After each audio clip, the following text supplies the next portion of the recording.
Salut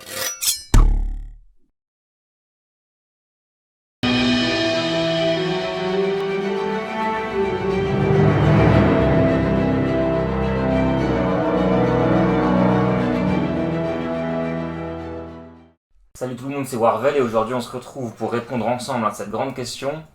Et si? Et vous vous doutez bien qu'un concept de série aussi tiré par les cheveux, ça sort pas de nulle part. Il y a bien sûr des comics What If. Et donc aujourd'hui, on a deux recueils de comics. Donc le premier, What If classique, qui rassemble la série originale de 1977. C'est un peu vieillot, il faut s'accrocher pour aimer les dessins. Moi personnellement, j'ai un peu du mal avec. Et du coup, ça présente quelques épisodes de What If, il y en a 6 pour être précis. Et c'est exactement comme dans la série, puisque ça commence, je vais vous montrer, avec le gardien qui nous fait son petit speech, comme il le fait dans la série tout simplement. Et on retrouve du coup au sommaire de ce numéro, et si Spider-Man avait rejoint les 4 Fantastiques, et si Hulk avait eu le cerveau de Bruce Banner, et si les Avengers n'avaient jamais existé, qu'on a plus ou moins eu dans l'épisode 3, et si les envahisseurs ne s'étaient pas séparés après la Seconde Guerre mondiale, et si Captain America et Bucky avaient tous deux survécu à la Seconde Guerre mondiale, et enfin, et si les 4 Fantastiques avaient eu d'autres super pouvoirs. Alors à part le dernier que je trouve un peu osef, puisque c'est juste par exemple Suzanne qui va être élastique, je trouve que les 5 premiers, c'est des questions assez intéressantes, assez pertinentes, et il y a des trucs à raconter qui sont plutôt sympathiques. Une fois que vous arrivez à passer au-dessus des dessins, cet album est plutôt sympa en fait. Quant à l'autre What If, c'est une série bien plus contemporaine puisque les épisodes datent de 2018, cette fois-ci pas de traces du gardien, et on a des What If de qualité inégale disons. Je vais vous lire le sommaire tout de suite. Nous avons donc et si Flash Thompson était devenu Spider-Man, et si les X-Men étaient des machines, et si Peter Parker était devenu le Punisher, et si l'univers Marvel virait métal avec Ghost Rider, et si Thor avait été élevé par des géants des glaces, et enfin, et si Magic était devenue la sorcière suprême. Alors personnellement, là le dessin ils sont beaucoup plus accessibles évidemment, mais c'est un peu moins bien je trouve. Flash Thompson Spider-Man, Peter Parker Punisher et Thor élevé par les géants des glaces, c'est plutôt sympathique, c'est assez cool à voir. Mais les autres je trouve ça assez osef, l'univers Marvel qui vire métal c'est vraiment pas ouf. Les X-Men qui sont des robots, je comprends pas trop l'intérêt, bref voilà, c'est rien de foufou, mais si vous voulez lire du What If après la série, vous avez donc l'album des What If contemporains de 2018 et celui des What If de 1977. On va rester dans l'actualité avec Shang-Chi, bien sûr, le héros du dernier film en date. Alors, on a l'album Shang-Chi, Maître du Kung Fu. Qu'est-ce que c'est Shang-Chi, Maître du Kung Fu? C'est en fait un recueil des différentes apparitions de Shang-Chi ces dernières années dans les différentes séries, puisque depuis Deadly Hands of Kung Fu, il n'y a pas vraiment eu de série solo, donc voilà. Au sommaire de ce recueil, on a X-Men 62 à 64, Héros Alloués 18 et 19, Shadowland Spider-Man, Secret Avengers 18 et Avengers 11 de Jonathan Hickman. Et autant vous le dire tout de suite, je suis assez déçu par ce que propose ce recueil, dans le sens où je trouve que ça n'a pas trop de sens, puisque voilà, c'est des épisodes tirés un peu au hasard, donc vous n'avez pas forcément le contexte de ce qui se passe. Je pense notamment au morceau d'Avengers par Hickman, où vous n'allez rien comprendre à ce qui se passe. Et puis voilà, c'est pas super pertinent, c'est juste histoire de montrer un peu Shang-Chi en action. C'est assez dommage, il y avait peut-être mieux à faire avec le personnage, mais voilà, c'est un recueil de Shang-Chi. En revanche, on a un autre recueil, le Marvelverse, le nouveau format de Marvel qui sort souvent pour accompagner films et séries, à petit prix donc. Et ça c'est beaucoup plus intéressant, puisqu'au sommaire, on a déjà deux one-shots centrés sur Shang-Chi, un de 2017, un de 2021 qui fait le pont entre ces deux séries. Donc ça c'est plutôt cool de l'avoir en France, je me demandais comment on allait l'avoir, mais aussi et surtout, il y a le numéro où il rencontre Wolverine et le numéro où il forme Spider-Man aux arts martiaux. Quand on sait la relation que Shang entretient avec Wolverine et avec Spider-Man, c'est plutôt cool d'avoir tout ça dans un seul recueil, c'est à prix réduit et c'est beaucoup plus intéressant si vous voulez en lire plus sur le personnage sans forcément vous investir dans la série dont on parlait la dernière fois. Spider-Man Onde de choc, un récit au format Marvel Next Gen du coup, donc on en parlait déjà. Il y a les Spider-Man Miles Morales qui sont republiés à ce format-là. Donc c'est à petit prix, ça coûte 10€. Petit bémol comparé aux autres Next Gen dont je vous ai parlé avec Miles Morales. Celui-ci est assez fin puisqu'il y a 5 ou 6 chapitres dedans, alors que les autres, c'est 12 issues minimum. Qu'est-ce que ça raconte Miles Morales Onde de choc du coup? C'est une histoire dans un autre univers, un univers spécial un peu plus pour les enfants. Vous le voyez au dessin de la couverture, les dessins dans le comics, c'est le même style. On y retrouve du coup Spider-Man, il y a aussi Miss Marvel, Kamala Khan et Squirrel Girl qui en font partie et qui auront elles-mêmes droit à Alors le livre a ce format-ci. Du coup ça raconte Miles qui va enquêter sur une affaire de trafic de cristaux pour essayer d'aider Porto Rico, l'île natale de sa mère, victime d'un séisme et de machination. Malgré tout ça pour les enfants, c'est plutôt sympathique, ça se lit facilement, il n'y a pas besoin de prérequis. Si vous avez bien aimé le film d'animation Spider-Verse, vous ne devriez pas trop être dépaysé avec ça, puisque voilà, on garde l'espèce d'univers cartoon, on garde la thématique un peu plus légère et tout ça. Et du coup voilà, c'était Spider-Man Onde de choc. Petit passage obligatoire par la cage Donny Cates, Dieu est là et bientôt il ne sera plus puisque c'est King in Black 3 sur 4, on approche de plus en plus de la fin. L'action devient de plus en plus dantesque.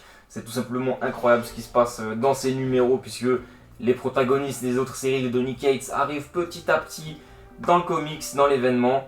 Je ne vais pas en dire plus pour pas vous spoiler bien sûr. On retrouve également au sommaire King in Black Scream qui sert un peu de conclusion et de suite à la série solo de l'héroïne qui avait été arrêtée à cause du Covid et ça c'est plutôt sympa. Sinon pour ce qui est du reste, c'est toujours les mêmes choses que dans le premier. Return of the Valkyrie, Gwenom vs Carnage, Planet of the Symbiote. Planet of the Symbiote qui reste toujours très cool puisque ça offre différentes petites histoires au nombre de 3 qui se passent durant l'événement. Donc on y retrouve des personnages un peu moins connus, notamment l'American Kaiju que je vous laisserai découvrir. C'est très très cool. Voilà, comme d'habitude, si vous regardez mes vidéos et que vous ne lisez toujours pas Venom de Donny Cates, c'est vraiment que vous n'écoutez pas ce que je raconte. Et enfin, c'est l'événement, l'actualité Marvel Comics de ces derniers temps, en plus de King in Black. C'est le crossover Ten of Swords, la suite de la saga X-Men. Donc on a parlé de Dawn of X. Après les 16 tomes de Dawn of X, ça y est, c'est terminé. On arrive maintenant à Ten of Swords, ce sera 4 tomes. Il y en a déjà 3 qui sont sortis. Enfin, il me semble que le 4e est sorti là, juste là, il y a quelques temps. Qu'est-ce que ça raconte Ten of Swords? Eh bien, vous savez, les mutants habitent désormais sur l'île de Krakoa. On a découvert très tôt dans l'histoire que Krakoa avait été séparée en deux. Il y a Krakoa et Arakko. Eh bien, Ten of Swords raconte la guerre entre 10 mutants sélectionnés de Krakoa et 10 mutants sélectionnés de Arakko. Ils vont devoir chacun trouver une épée qui leur permettra de participer au concours et évidemment, le gagnant gagnera l'île de l'autre. Ten of Swords est donc un crossover entre toutes les séries mutantes qui sont actuellement en cours et si je dis pas de bêtises en France, on doit en être à 7 ou 8. C'est un récit que je trouve très inégal. En fait, c'est super cool la phase où les mutants, les X-Men et tout ça, ils vont chercher leurs épées. C'est hyper intéressant la phase où ils arrivent un peu dans cette espèce d'endroit neutre qui va accueillir le combat et où on découvre un peu les complots, les machinations, les trucs qu'il y a derrière l'affrontement. Ça c'est très sympa, mais les combats en eux-mêmes, je trouve que c'est pas si ouf que ça. C'est pas ce à quoi on s'attendait. Après, pour ceux qui lisent beaucoup de comics, vous le savez, les comics c'est pas comme les mangas où on va se retrouver avec des bouquins entiers où il n'y a que de la bagarre. Donc c'était sûr qu'on n'allait pas avoir 10 1 contre 1 aux épées évidemment. Donc les combats c'est plus que juste des duels. Parfois c'est très intéressant, parfois ça l'est beaucoup moins. Il y a des combats quand même qui restent très très cool, je pense notamment à celui de Gorgon qui est incroyable. Et puis voilà, le final reste complètement fou. Donc l'événement n'est pas totalement à jeter, loin de là, bien loin de là, c'est vraiment très cool. Après encore une fois, si vous n'avez pas suivi les 16 tomes de Dawn of X, Ten of Swords, ça va être légèrement compliqué de suivre et de comprendre tout ce qui se passe, tout le tenant et aboutissant, pourquoi est-ce que Apocalypse est un gentil. En tout cas, pour ceux qui lisent, le récit est très très cool. Est-ce que les mutants arriveront à faire face aux 10 mutants d'Arakko? Et quel est le lien des mutants d'Arakko avec Apocalypse? À suivre dans le tome 4. Et enfin, j'aimerais terminer avec un comics qui n'est pas Marvel pour une fois. Ça vient de TKO Studio et ça s'appelle The Banks. Pour être totalement honnête et transparent avec vous, je n'ai acheté aucun des comics dont je vous ai parlé aujourd'hui. Évidemment, je comptais en acheter certains. Certains ne m'intéressaient pas forcément. Certains sont des très bonnes surprises. Mais le tout m'a été envoyé par Panini Comics. Ça fait partie du kit presse. Et du coup, il y avait The Banks, un comics indépendant dedans. Et pour être honnête avec vous, une fois de plus, quand j'ai vu ça, je me suis dit, ouais, c'est quoi ça? C'est chiant, je m'en fous, j'ai pas envie de lire ça et tout, tu vois. C'était vraiment, ça me saoulait. Et puis, je me suis dit, vas-y, je vais le lire. Je vais le lire parce que si déjà ils me l'ont envoyé, il faut bien que je le lise. Pour en parler en vidéo, il faut bien que je le lise. C'est pas quelque chose que j'ai lu en VO et dont je peux parler sans forcément l'avoir relu. Et puis du coup, je prends le comics. Et j'étais dans une période un peu particulière. La saga des films Ocean's 11 font partie de mes films préférés of all time et j'étais justement en train de me les re-regarder. Et du coup, c'est dans cette période-là, alors que je devais regardez Ocean 8 que j'aime bien malgré les critiques, je me dis, je lis The Banks juste avant, et là je lis le résumé, et ça parle de femmes de la famille Banks qui commettent un casse. Là forcément ça m'intéresse tout de suite bien plus, surtout vu le mood actuel et vu que j'adore les histoires de voleurs. Donc je me dis, ah ok, finalement ça peut être sympa, et je commence donc à lire The Banks. The Banks nous raconte donc l'histoire de Clara, Cora et Celia, les femmes de la famille Banks, la grand-mère, la mère et la fille, qui sont des criminelles, des voleuses de grande envergure, et qui vont donc monter un casse malgré qu'elles ne s'entendent plus forcément très bien ces derniers temps. Pourquoi est-ce qu'elles vont monter un casse? Eh bien c'est pour venger leur grand-père, mort il y a des années. Et puis finalement, bah, c'était un super comics, j'ai vraiment kiffé ce que j'ai lu. Voilà, je dis pas ça parce que c'est Panini qui me l'a envoyé, vous l'avez vu, hein, il y a des trucs dont j'ai parlé plus tôt, que j'ai pas aimé du tout et que je n'ai pas hésité à critiquer. Donc je suis vraiment honnête avec vous, c'est une très très bonne surprise. Je pense qu'il n'y a pas de suite, en tout cas il n'y a pas de numéro dessus, mais s'il y a une suite, je serais bien intéressé par la lire. Et puis voilà, c'était The Banks, comme quoi il n'y a pas que Marvel et DC Comics qui peuvent faire des bons comics, on a des très bonnes surprises du côté de l'indépendant aussi. Et puis voilà, c'était tout pour moi. Sur ce les amis, je vous souhaite de lire toujours plus de comics. On se retrouve très bientôt pour parler de ce monsieur sur la chaîne. Et d'ici là, eh bien, portez-vous bien. C'était Warvel. Ciao.